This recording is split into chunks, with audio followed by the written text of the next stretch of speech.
तो गाइस हमने last lecture में सॉइल और उसके डिफरेंट क्लासिफिकेशन के बारे में देखा। अब इस लेक्चर में हम लोग फेजेस ऑफ सॉइल और उसके कुछ इंपॉर्टेंट फॉर्मूलाज के पढ़ने जा रहे हैं। अब अपन स्टार्ट करते हैं फेजेस ऑफ सॉइल। क्या होता है कि सॉइल को हम 3 फेज सिस्टम कहते हैं। क्यों? क्योंकि इसमें सॉलिड होता है, लिक्विड होता है, गैस होता है। अब इसका मतलब क्या हो गया? जैसे कि हम सपोज करते हैं कि हम किसी भी फील्ड में गए, मान लीजिए फील्ड में गए और हमने ये सॉइल सैंपल लाया वहाँ से, ठीक है। इसमें क्या होती है कि कुछ सॉलिड पार्टिकल्स होती है, जैसे कि ये ये ये ये ये सॉइल की सॉलिड पार्टिकल्स है, ठीक है। और ये बाकी स्पेस जो है, इसमें क्या है कि एम्प्टी स्पेस है, यहाँ पर कुछ नहीं है, यहाँ पर खाली है। इसको कहते हैं वॉइड्स कहते हैं। इसमें या तो एयर आ सकती है या तो वाटर आ सकती है, दो चीज़ आ सकती है, दोनों चीज़ आ सकती है। तो फर्स्ट क्या होता है कि फर्स्ट फेज क्या होता है, जिसे कि हम ड्राई सॉइल कहते हैं। अगर मान लीजिए ये जो सॉइल सैंपल है, इसमें कुछ सॉलिड पार्टिकल्स है, सॉलिड है, और इसमें कुछ एयर है। एयर मीन्स इसमें सिर्फ वॉइड्स है, इसको कहते हैं हम फर्स्ट फेज। अब दूसरी क्या आती है? Saturated phase. सैचुरेटेड फेज मतलब होता है कि उसमें सॉलिड है और एयर को वाटर ने एक्सपेल कर दिया है। मतलब एयर पहले था, लेकिन वाटर डालने के बाद वहाँ से एयर चला गया। जैसे कि देखिए, ये सैंपल हो गया, ये अपने पास क्या है? सॉलिड है। पहले इसमें थी एयर, लेकिन कहीं से मान लीजिए इधर से वाटर आया, इधर से वाटर आया, इधर से वाटर आया, तो ये एयर है यहाँ से हट गई, यहाँ पे क्या आ गया? वाटर आ गया। तो इस वाले को क्या कहते हैं हम? सैचुरेटेड फेज कहते हैं अपन। ये सेकंड हो गई। अब तीसरी क्या होती है? मान लीजिए कोई भी एक सॉइल सैंपल, आप फिर से गए ग्राउंड पे, ये सॉइल सैंपल है। अगर इसमें सॉलिड है, वाटर है और एयर तीनों है, तो इसको क्या कहते हैं हम? अपन पार्शियली सैचुरेटेड। पार्शियली सैचुरेटेड इसलिए कह रहे हैं क्योंकि इसमें वाटर के साथ एयर भी आ जा रही है। अगर सिर्फ वाटर रहेगी तो हम लोग सैचुरेट कहेंगे, अगर सिर्फ एयर रहेगी सॉलिड साथ तो हम ड्राई कहेंगे, लेकिन अगर तीनों आ जाएगी तो हम पार्शियली सैचुरेट कहेंगे। ठीक है, आप लोग समझ में आ गया। अब हम क्या करते हैं कि कुछ इंपॉर्टेंट फार्मूलाज पढ़ जाते हैं। जैसे कि आप सपोज कीजिए कि हमारा बर्थडे है, हमारे बर्थडे के अंदर सोल है, मोस्ट इंपॉर्टेंट। अगर सोल नहीं रहेगा तो क्या हम जिंदा रह पाएंगे? नहीं। उसी तरह अगर सॉइल मैकेनिक्स आप पढ़ रहे हैं तो फॉर्मूले का जानना आपके लिए बहुत ही अति आवश्यक होता है। चलिए, पहला फॉर्मूला क्या होता है? Unit weight. अब यूनिट वेट क्या होता है? यूनिट वेट देखिए, यूनिट वेट ये क्या होता है? एक रेशियो होता है। किसका? Weight of the soil upon volume of the soil. अब इसका मतलब क्या हुआ? मान लीजिए कि आप कोई फील्ड पे गए, आपने ये सॉइल सैंपल लाया वहाँ से, इस सॉइल सैंपल की कुछ वेट होगी, आपने वेट कर लिया, वेट मान लीजिए W1 वेट आई, ठीक है। और जब किसी भी मोल्ड में आपने इसको भराया तो उसका वॉल्यूम आपने चेक किया, लेकिन बिना कंपैक्ट किए हुए, मतलब उसमें आपने वॉइड्स नहीं निकाला, तब जो वॉल्यूम आता है उसको मान लीजिए V लिखें। तो यूनिट वेट क्या हो गई? It is a ratio of weight of the soil upon volume of the soil, that means W upon V is called unit weight. अब दूसरी आती है ड्राई यूनिट वेट। ये दोनों आपस में थोड़ी थोड़ी इंटरकनेक्टेड है। अब देखिए क्या होता है ड्राई यूनिट वेट। इसको हम लोग कहते हैं गामा टी से रिप्रेजेंट करते हैं। इसमें क्या होता है कि जैसे आपको नेम सजेस्ट आ रहा है ड्राई, मतलब यूनिट वेट तो W/V होता है, ये हम जानते हैं। ड्राई है तो कोई भी सॉइल सैंपल है उसमें, इससे पहले मैं ये फॉर्मूला बताने से पहले एक चीज़ आपको बताना चाहूँगा। तो मान लीजिए देखिए, ये बहुत इंपॉर्टेंट है, ध्यान से देखिए आप लोग। ये क्या है? आपकी एक सॉइल सैंपल है जिसमें कि पहले सॉलिड है, वाटर है, एयर है, ठीक है। अब हम लोग जानते हैं कि सॉलिड पार्टिकल है, इसका कुछ ना कुछ तो वेट होता ही है सॉलिड का, तो इसको W ऐसे अपने रिप्रेजेंट कर दिए। वाटर है तो वाटर की वेट भी कुछ होगी तो W से करती है। अब एयर है, एयर का वेट को भी WA से अपन रिप्रेजेंट किए। अब क्या होता है, हम जानते हैं कि सॉलिड की तो वेट होती है, मतलब ये WS not equal to zero, zero कभी नहीं होगी क्योंकि इसका हमेशा वेट होगा ही होगा। वाटर है, वेट ऑफ वाटर, तो इसका वेट होगा ही होगा, कभी जीरो नहीं होगी। लेकिन वही एयर का जो क्या होता है वेट, अपन नेग्लिजिबल मानते हैं, इसका वेट ही नहीं होता है कुछ। आप लोग भी ऐसा जानते होंगे क्योंकि ऐसा तो बस एयर हमें फील होती है, वेट हम नहीं कर सकते इसको। भले इसका वॉल्यूम होता है, जैसे कि देखिए वॉल्यूम फेज बनाते हैं, इसका क्या है, सॉलिड के वॉल्यूम को हम अपन VS से रिप्रेजेंट करेंगे, वाटर को VW से, और एयर को VA से करते हैं रिप्रेजेंट, ठीक है। अब टोटल को देखिए, टोटल V से कर देंगे, या VT भी मान सकते हैं, ठीक है। अब हम लोग देख रहे हैं ड्राई यूनिट वेट, जैसे नेम सजेस्ट आपको हो रहा है ड्राई यूनिट वेट, तो ड्राई यूनिट मतलब वाटर यहाँ पे एब्सेंट होगा, ठीक है।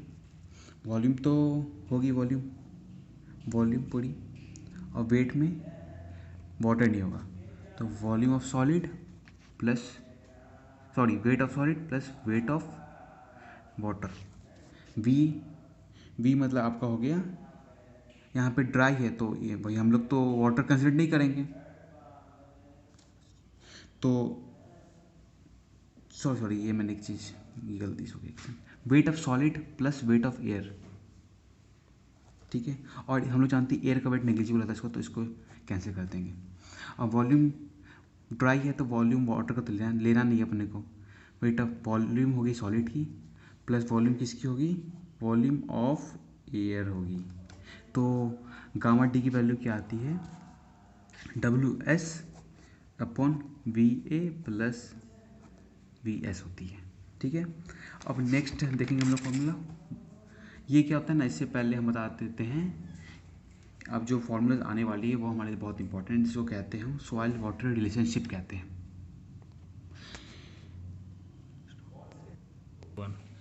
तो सॉइल वाटर रिलेशनशिप में सबसे पहले आती है वॉइड रेशियो। वॉइड हमने देखा था कि वॉइड होती क्या है, अगर कोई आप मान लीजिए कि सॉइल सैंपल कोई फील्ड से ला रहे हैं तो उसमें सॉलिड होगी और कुछ खाली स्पेस होगी, उन खाली स्पेस को हम कहते हैं वॉइड्स कहते हैं।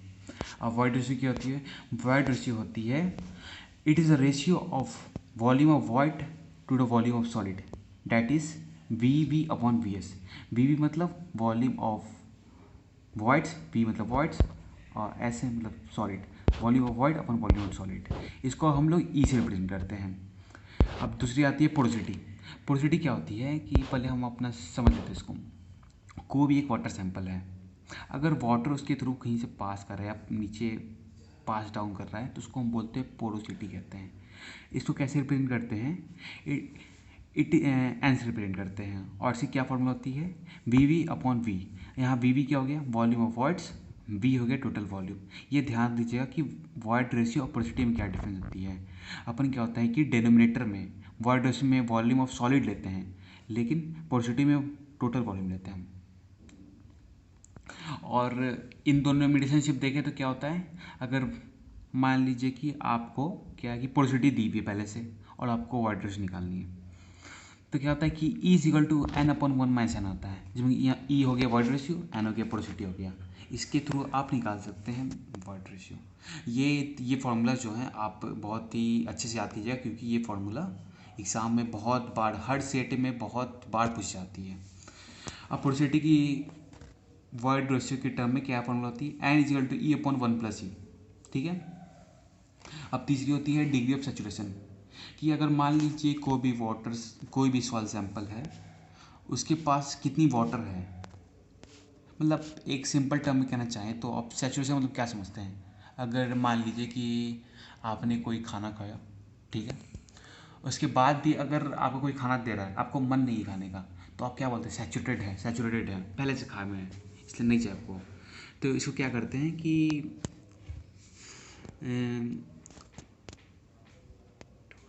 अब हम लोग नेक्स्ट देख रहे हैं डिग्री ऑफ सेचुरेशन।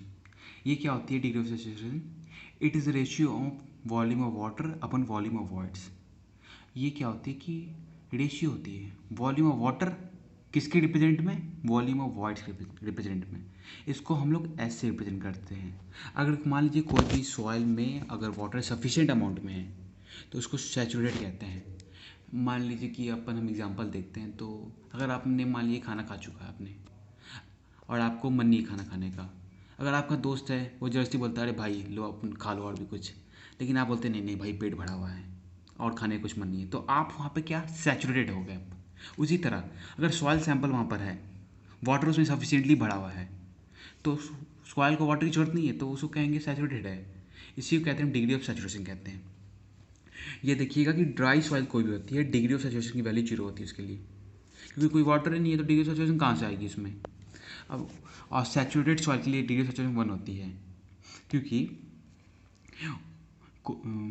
देखिए volume of water upon volume of voids.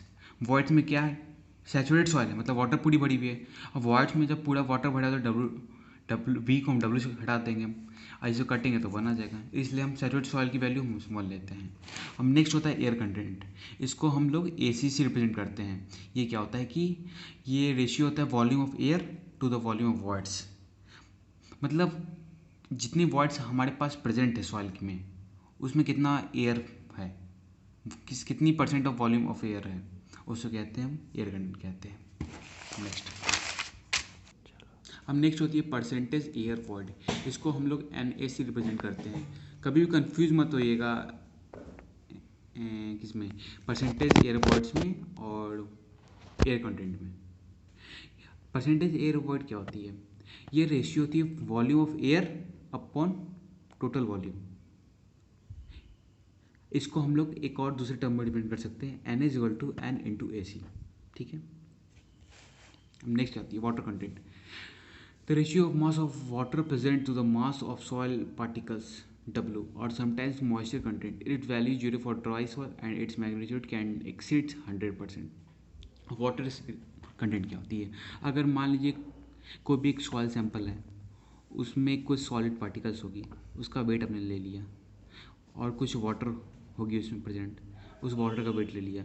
अगर जब हम लोग वेट ऑफ वाटर ले रहे हैं किसके, वेट ऑफ सॉलिड के रिप्रेजेंट में, मान लीजिए वाटर है, ये सॉलिड पार्टिकल्स है, अगर वेट ऑफ वाटर ले रहे हैं सॉलिड पार्टिकल्स के टर्म्स के रिप्रेजेंट में, तो इसे कहते हैं हम वाटर कंटेंट कहते हैं। ये ड्राई सॉइल के लिए क्या होती है, 0 होती है इसकी वैल्यू। और जो वाटर कंटेंट होती है 100% एक्सीड कर सकता है, क्योंकि मान लीजिए कोई भी एक सॉइल सैंपल, मान लीजिए सॉइल सैंपल है, ठीक है, ये उसकी सॉलिड पार्टिकल्स है, मान लीजिए 50% पार्ट्स में आपका सॉलिड है, तो 50% पार्ट तो अवेलेबल है कि उसमें वाटर आ सकता है, तो ये 50% हो गई। अगर मान लीजिए इसमें और वाटर मिला रहे हैं, ऊपर से वाटर मिला रहे हैं, तो वाटर तो 100% से एक्सीड कर सकती हैं, क्योंकि सॉलिड पार्टिकल्स है, इसमें भी ऑलरेडी पहले से वॉइड्स हैं, और 100 वाटर मिलाते जाएंगे तो ये तो फ्लोट करने लगे, तो मतलब कि 100% एक्सीड कर सकती है पानी। अब नेक्स्ट होती है ट्रू स्पेसिफिक ग्रेविटी। इसको हम लोग GS से रिप्रेजेंट कर सकते हैं। It is a ratio of unit weight of solid upon unit weight of water. Unit weight हम लोग देख लिया था कि यूनिट वेट क्या होती है। अब नेक्स्ट होती है मास स्पेसिफिक वेट। इसको हम लोग GM से रिप्रेजेंट कर सकते हैं। ट्रू स्पेसिफिक ग्रेविटी और मास स्पेसिफिक ग्रेविटी में ये डिफरेंस होती है कि ट्रू स्पेसिफिक ग्रेविटी में हम लोग यूनिट वेट ऑफ सॉलिड लेते हैं, लेकिन मास स्पेसिफिक वेट में हम लोग टोटल यूनिट वेट लेते हैं, या बल्क यूनिट वेट कह सकते हैं, इसको लेते हैं हम लोग। अब मास स्पेसिफिक वेट क्या होती है, रेशियो होती है bulk unit weight upon unit weight of water. ठीक है, ये दोनों याद रखिए कि हम जब भी स्पेसिफिक ग्रेविटी लेंगे तो वाटर के रिप्रेजेंट में लेते हैं, क्योंकि हम स्टैंडर्ड वाटर को मानते हैं। जो मास ट्रू स्पेसिफिक ग्रेविटी होती है वो इनऑर्गेनिक सॉइल के लिए 2.6 से 2.7 होती है, और ऑर्गेनिक सॉइल के लिए 1.2 से 1.4 लेती है। ये वैल्यू ध्यान दीजिएगा, क्योंकि ये कभी कभी कंपटीशन में पूछ जाती है। तो आज हमने क्या सॉइल रिलेशनशिप देख लिया, फेज ऑफ सॉइल देख ली। अब नेक्स्ट वीडियो में हम लोग कुछ दूसरे टॉपिक साथ आएंगे। होप्स आपने इन्जॉय किया होगा। अगर कोई भी प्रॉब्लम आती है तो आप अपनी डाउट्स कमेंट में करके आप हमें पूछ सकते हैं, और इसी तरह आप अपने कंसेप्ट को क्लियर करने के लिए हमारे साथ जुड़े रहें। Okay, thank you.